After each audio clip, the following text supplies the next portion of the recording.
if you want to destroy the Khilafah, okay, you have to make sure that it cannot be restored. How can you take the entire world of Islam with so many ulama and ensure that not only is the Khilafah destroyed, but it cannot be restored? That's a tall order. How to do it? The answer is, you not only have to liberate the Haramain from the control of the Khalifa in Istanbul, but you have to put it in the control of those who will not themselves claim the Khilafah and will not allow anyone else to claim the Khilafah. And so long as these people keep control of the Haramain and the Hajj, the Khilafah can never be restored. Simple, isn't it? Simple, isn't it? And so that was why they had to make the trip to Riyadh to meet, what's his name? Abdul Aziz Ibn Saud. Correct name? Of course it's a correct name. Why are you afraid to mention it? But Abdul Aziz Ibn Saud did not control the Hijaz.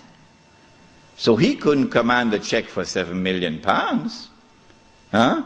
He had to be content with something less than that. So what the British offered to him was, if you would sign the same kind of agreement with us and violate the specific command in the Quran and betray Allah and His Messenger and betray the Ummah, if you will do that, we pay you £5,000 a month. Would you accept that? Abdul Aziz says yes. Yes. And in 1916, Abdul Aziz ibn Saud signed an agreement with Britain. Yes. Which made of him a military ally of Britain, subservient to Britain. But when the Ikhwan, who were his military force, questioned him, how can you sign this agreement with Britain? And how can you accept this money from Britain, £5,000 a month? Abdul Aziz ibn Saud says, this is jizya. Jizya is what they pay to me because I control them. It was dust in their eyes and they swallowed it. And so Abdul Aziz ibn Saud got away with it. Massive betrayal, and a very dangerous plan is now in place. As soon as the Khilafah is destroyed, that Abdul Aziz ibn Saud will be given what is known as the green light, something that Saddam Hussein knows about, the green light. And then he will attack and take control of the Haramain. And when once he does that, he won't make the mistake of ever claiming the Khilafah for himself. And he will never allow anyone else to claim the Khilafah, because no one else can take the control of the Hijaz and the Haramain from them, because they are supported by Britain. And so goodbye to the Khilafah. It's gone. It can never be restored. Never, never, never be restored. So long as Britain and the United States of America underwrite the security of the Saudi state, you can never, never, never restore the Khilafah. By 1919, the Ottoman Empire was in shambles, falling apart. And a British army under General Allenby, with many Arabs and Punjabi Muslims fighting faithfully under his control, attacked the Turkish garrison which was defending Jerusalem, defeated it, and liberated the Holy Land. This was a joyous day for the Jews, because now the countdown is really moving forward and the golden age is coming back.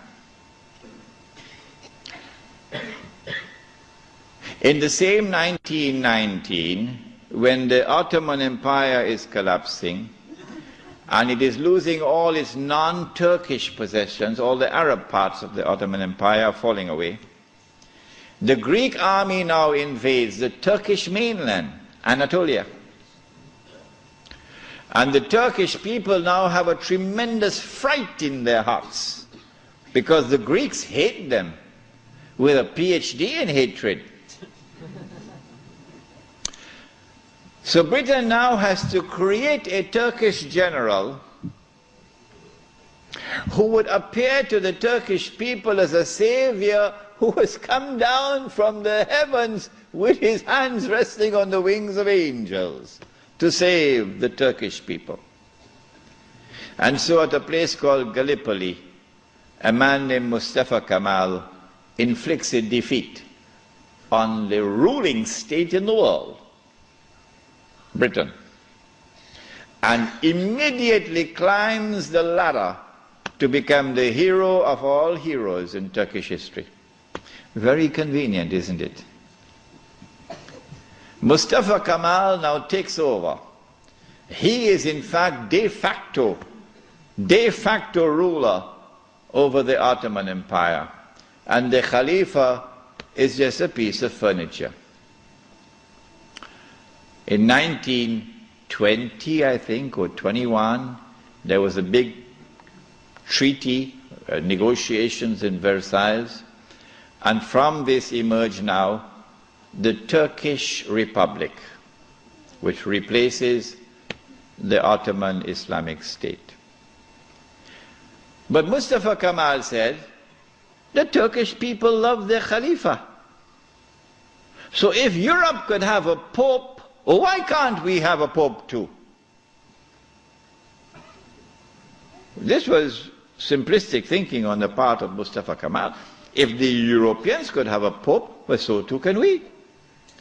So the new Turkish government of Mustafa Kemal decided to take the Khilafah and remove from it all political authority and make the Khalifa the equivalent of the Pope.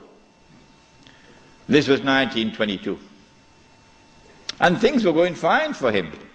Turkish people were happy. Khilafah is still there.